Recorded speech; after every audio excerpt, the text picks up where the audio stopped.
What if I told you there are 7 psychological tricks that can make anyone like you more, agree with you faster, and help you get what you want? These aren't manipulation tactics, they're science-backed principles that work on everyone, including you. Seriously, it's like having a secret superpower. Number 7 will completely change how you interact with people. Today, I'm sharing 7 psychological tricks used by top salespeople, negotiators, and world leaders. Once you know these, you'll start noticing when others use them on you too. It's like seeing the code in the matrix.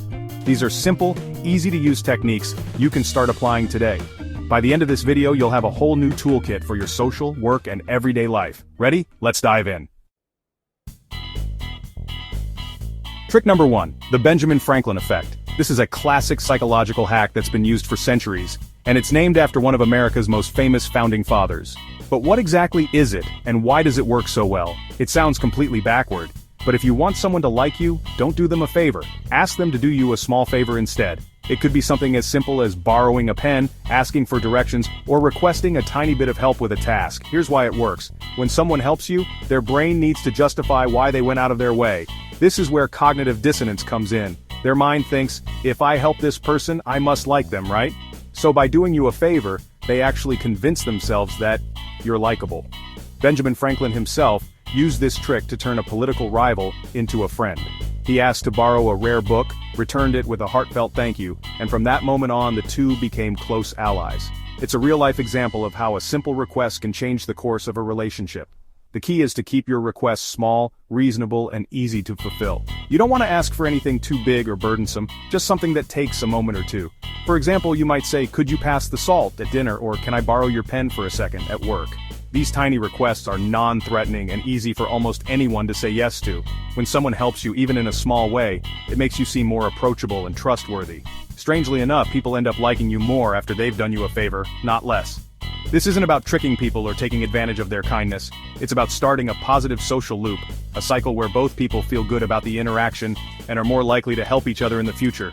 When they help you, their brain decides, hey, I must like this person, and you both feel a little more connected. It's a subtle but powerful way to build rapport and trust. Try it out in your daily life. Ask a coworker for quick advice on a project, or ask a stranger at a cafe to watch your laptop for a minute while you step away. These small requests can open the door to bigger conversations and friendships.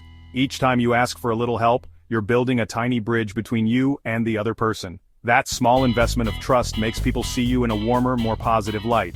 It's a fantastic way to break the ice, start a conversation, and lay the foundation for a genuine connection.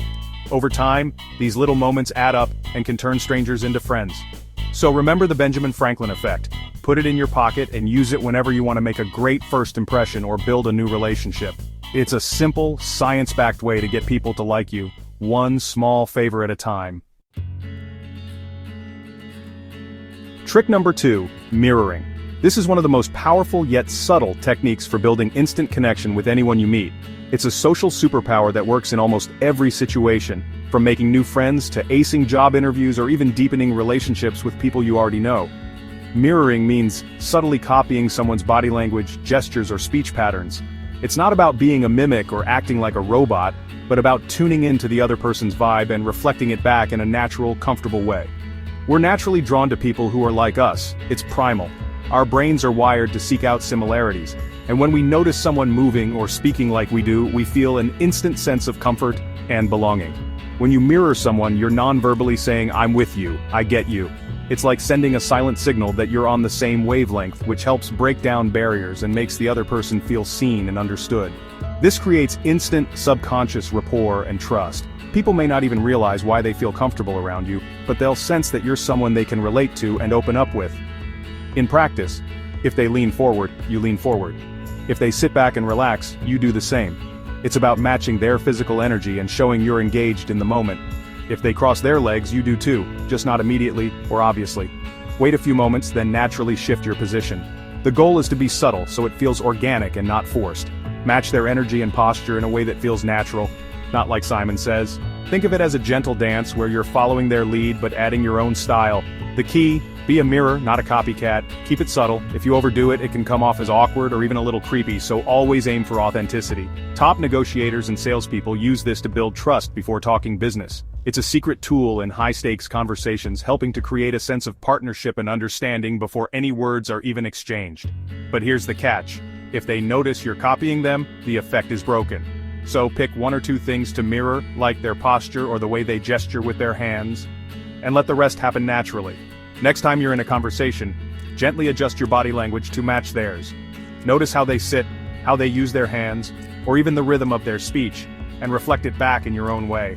You'll find people open up more, conversations flow, and you build connections faster. It's like unlocking a shortcut to trust and understanding, making every interaction smoother and more enjoyable. Mirroring is your secret weapon for instant rapport. Try it out, and watch how quickly people warm up to you. Sometimes, the smallest changes in your body language can make the biggest difference in your relationships. Trick number 3, the foot in the door technique. Start by asking for something tiny, almost impossible to refuse. Once someone says yes to a small request, they're more likely to say yes to a bigger one later. It's about commitment and consistency. We want our actions to match our self-image. Example, sign a petition, then later donate to the cause. In business, ask for a short meeting before pitching a big project. Each small yes makes the next one easier. Break big asks into manageable steps. It's not sneaky, it's about making it easier for others to see the value step by step. Get that first little yes, and you'll be amazed where it leads. Trick number 4, active listening and name repetition. This is a powerful combination that can instantly make your conversations warmer and more memorable. When you use these two techniques together, you're not just talking, you're truly connecting with the other person on a deeper level. Using someone's name in conversation makes them feel seen and important. It's a subtle but meaningful way to show that you value them as an individual, not just as another face in the crowd. People naturally perk up when they hear their own name, it's like music to their ears. But don't overdo it. Use their name naturally, 2 or 3 times throughout the conversation. If you say it too much, it can feel forced or even a little awkward. The key is to weave their name into the flow of your words, so it feels genuine and effortless. Pair this with active listening. Genuinely focus on what they're saying, not just waiting for your turn to speak. Active listening means giving your full attention, making eye contact, and showing with your body language that you care about their words. It's about being present in the moment, not distracted by your phone or your own thoughts. Paraphrase or repeat back what they've told you using their name. This shows you're not just hearing them, but truly understanding. For example, you might say, "So what I'm hearing, Sarah, is that you're feeling overwhelmed by the deadline." This simple act can make someone feel incredibly validated. For example, "So what I'm hearing, Sarah, is that you're feeling overwhelmed by the deadline." Notice how using their name personalizes the conversation and makes it more meaningful. This validates their feelings and shows you're truly listening. When people feel heard and understood, they naturally open up more and trust you more. It's a small gesture that can have a huge impact on your relationships, whether it's with friends, coworkers, or even strangers. People love to feel heard. Active listening builds trust faster than almost anything else. When you combine it with name repetition, you're sending a powerful message. You matter to me, and I'm here with you right now. This is the foundation of strong, lasting connections. In a distracted world, giving someone your full attention is a rare gift. Most people are used to half listening while scrolling through their phones or thinking about what to say next. When you break that pattern and truly focus on someone, it stands out in the best way possible. Next time you talk to someone, use their name once or twice and really listen. Notice how their body language changes, how they relax, smile, or become more animated. You'll see the difference almost immediately. Summarize their point back to them. If I'm understanding you correctly, this not only shows you're paying attention, but also gives them a chance to clarify or expand on their thoughts, deepening the conversation even further. You'll be shocked at how much deeper and more positive your conversations become. With just a little effort, using their name, listening actively, and reflecting back what you've heard, you can transform everyday interactions into meaningful connections that people remember. Trick number 5.